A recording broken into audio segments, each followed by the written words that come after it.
சாப்பாடு கொண்டு வந்திருக்கேன். யோ, இது என்ன ஹோட்டலா இல்ல கண்ணாஸ்பத்திரியா? வேளா வேலைக்கு சோறு வருது, காபி வருது, டிஃபன் வருது.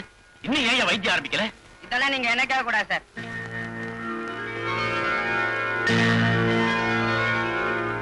Good morning sir. யார் அது? சோபுவா? ஏயா, நான் வந்து 10 நாள் ஆச்சு. என்ன காரணத்தால எனக்கு இன்னும் வைத்தியம் ஆரம்பிக்கலன்னு சொல்ல போறீங்களா இல்லையா? அது வந்து உங்களுக்கு வைத்தியம் பார்க்க கூடாதுன்னு பெரிய டாக்டர் உத்தரவு. என்ன காரணம்? சாதாரணமா சொன்னதை செய்வோம், காரணம் கேட்கறது இல்ல.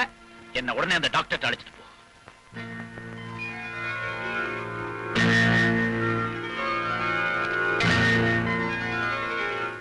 ஹலோ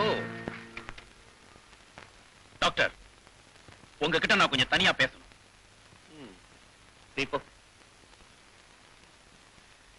என்ன விஷயம் சொல்லுப்பா குமரா. என் பேர் குமரன் இல்ல, செந்தில். பழனி, முருகன், கந்தன், கடம்பன் எப்படி வேணாலும் உன் பேரை வச்சுக்கோ. ஆனா செந்தில் வச்சுக்க, அது ரொம்ப கூடா இருக்கு. அத பத்தி எனக்கு கவலை இல்ல. அப்போ 7ஆம் நம்பர் பேஷண்ட் கூப்பிட்டுமா? அத பத்தி எனக்கு என்ன? எனக்கு ஏன் இன்னும் வைத்தியம் ஆரம்பிக்கல?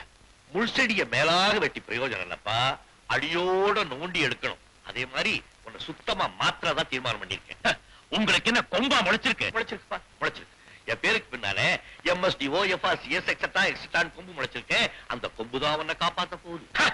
நீங்க இல்லைன்னா எனக்கு 1000 டாக்டர். தம்பி, 10 நாளா வாய முடிட்டு நான் சும்மா இருந்தேன் நினைக்கிறியா? நீ என்கிட்ட வரதுக்கு முன்னாலே எத்தனை டாக்டரை போய் பார்த்தேன்னு நான் விவரம் சொல்லட்டுமா? பொள்ளாச்சிக்கு போய் டாக்டர் துரைசாமியை பார்த்திருக்கேன். உன் கையில இருக்கிற அருவாளை பார்த்தோன்னே அவர் போலீஸ்க்கு போன் பண்ணிருக்காரு. நீ பயந்து போய் தட்டு தடுமாறி அவங்க வீட்டு காம்பவுண்ட் சுவரை ஏறி குதிச்சு ஓடி வந்துட்டேன். அந்த காம்பவுண்ட் சுவருடைய உயரம் என்ன தெரியுமோ? 3.25 அடி. அடுத்தபடியா உடுமலைப்பேட்டைக்கு போய் டாக்டர் ராமசாமியை பார்த்திருக்கேன். நீ அவரை மிரட்டதை பார்த்து அவங்க வீட்டு சர்வெண்ட் எல்லாம் சேர்ந்து உன்னை உதன்னு உதைச்சிருக்காங்க. அதுக்கப்புறம் மேல பரிதாபப்பட்டு உனக்கு சாப்பாடும் போட்டிருக்காங்க. அந்த சாப்பாட்டோட லிஸ்ட் நான் சொல்லட்டுமா? சார், பைத்தியக்காரா, இப்ப நானும் உன்னை கைவிட்டுட்டேன்னா நீ என்ன செய்வ? கிணத்துல விழுந்து தற்கொலை பண்ணிட்டு சாகணும். கோயம்புத்தூர்ல வாட்டர் ஸ்கார்சிட்டி, கிணத்துல எல்லாம் தண்ணி கிடையாது. இல்லைன்னா கோயம்புத்தூர் எக்ஸ்பிரஸ்ல போய் மோதிக்கிட்டு சாகணும். நீ பாட்டு கண்ணை மூடிட்டு மெயின் லைன்ல போய் விடுவேன், எக்ஸ்பிரஸ் லூப் லைன்ல போய்விடும். தற்கொலை முயற்சின்னு போலீஸ்காரன் சிண்ட முடிச்சுட்டு போய் ஜெயில போட்டுவான். எப்படி வசதி? இப்பவும் உன் பேரு செந்தில் தானே? சரி சரி, குமரனே வச்சுங்க. ராஜா, என்னுடைய நர்சிங் சில விதிமுறைகள் இருக்கு. கத்தியெல்லாம் டாக்டர்ஸ் தான் வச்சுக்கணும், பேஷன்ஸ் வச்சுக்கூடாது. அந்த விதிமுறைகளுக்கு கட்டுப்படலைன்னா பூனைக்குட்டியை தூக்கி எறிகிற மாதிரி ஒன்ன தூக்கி நடு ரோட்ல போட்டுருவாங்க. பிளாக்மெயில் பண்றீங்களா? இல்ல ராஜா, பிளாக்கா இருக்கிறவனுடைய வாழ்க்கைக்கு தீபம் போடுறேன். உனக்கு ஒரு விஷயம் தெரியுமோ? நான் வருமானம் இல்லாம எந்த காரியத்தையும் செய்ய மாட்டேன். அப்படின்னா நான் மஞ்சத்தூளை கட்டி கொடுத்த பணம் பத்தலையா? அதுல இருந்து 30 ரூபாய் எடுத்து அருவா வாங்கிட்டே, அந்த 30 ரூபாய் திருப்பி போடு. அது எப்படி? அதுக்கு தான் நான் அருவா வாங்கிட்டேனே. அதை தயா நான் சொல்றேன். நீ ஒண்ணு செய், இந்த அருவாளை அதே மஞ்சள் துணியில சுத்தி கவுண்டர்ல கொடுத்துரு. கணக்கு சரியா போயிடும், உனக்கு கண்ணு வந்துடும். நடக்காது. என் உயிரே போனாலும் இதை நான் யாருக்கிட்டையும் கொடுக்க மாட்டேன். என் கணக்கு செட்டில் ஆகிற வரைக்கும் நான் உனக்கு கண் தர முடியாது. உன் கணக்கையே தீர்த்துட்டா என்ன பயமுறுத்துறிய? எச்சரிக்கிறேன், நான் நெருப்பு. நான் யாரு தெரியுமா? நெருப்பு கோழி. கபக்குன்னு முழுங்கிடுவேன். இன்னொரு தடவை கண்ணு தர முடியாது சொல்லி பாருங்க, அடுத்த நிமிஷமே உங்க தரையில உருளும். 1000 தடவை சொல்லிட்டேன்னு வச்சுக்க, முடியாது முடியாது முடியாது. Doctor, doctor! என்ன ராஜா, வெட்ட தாழ தேடுறியா? இதோ பக்கத்துலதான் நிக்கிறேன். ஏறத்தாழ நானும் உன்னுடைய ஹைட் தான் இருப்பேன்னு நினைக்கிறேன். இப்போ ஒரு அடி குடிஞ்சு நிக்கிறேன்.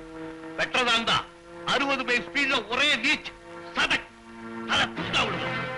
சோவா வெட்டியோ இடையில அருவா மாட்டிக்கு 2 பேருக்குமே கஷ்டம். போடு.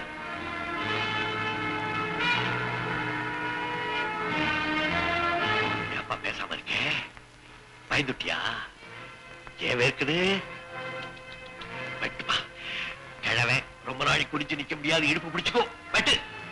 காக்க காக்க கரகவேல் காக்க, நோக்க நோக்க நொடியில் நோக்க. சட்டி கவசம் சொல்றப்பா, போற இடத்துக்கு புண்ணிய கிடைக்கட்டும். வெட்டு. போடு.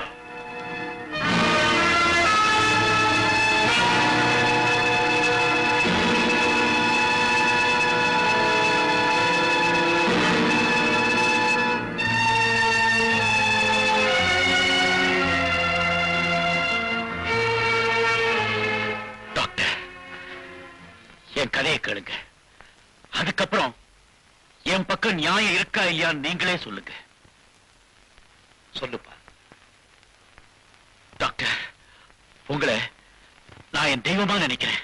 தெய்வம் பக்தனை கைவிடாதுப்பா, கொஞ்சம் சோதிக்கும், அவ்வளவுதான். சொல்லு. என் சொந்த ஊரு நீலகிரி.